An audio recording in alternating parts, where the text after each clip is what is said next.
પંચમહાલમાં tractor માલિક સાથે છેતરપિંડી કરનારની અટકાયત કરી છે, ત્યારે ગરીબ અને ખેડૂતના ટ્રેક્ટર ભાડે ફરાવવા માટે છેતરપિંડી કરી છે.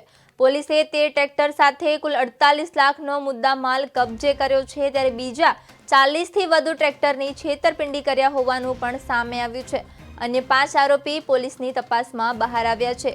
વિગતવાર વાત કરવામાં આવે તો પંચમહાલમાં ટ્રેક્ટર માલિકને વિશ્વાસમાં લઈને છેતરપિંડી કરનાર ઝડપાયો છે. ગરીબ અને ખેડૂતના ટ્રેક્ટર ભાડે ફરવા માટે છેતરપિંડી કરનારની પોલીસે ધરપકડ કરી છે. ટ્રેક્ટર માલિકને વિશ્વાસમાં લઈ લોન કરાવી, લોનની રકમ નહીં ભરી તેમજ માલિકને ભાડું નહીં આપી છેતરપિંડી કરી હતી.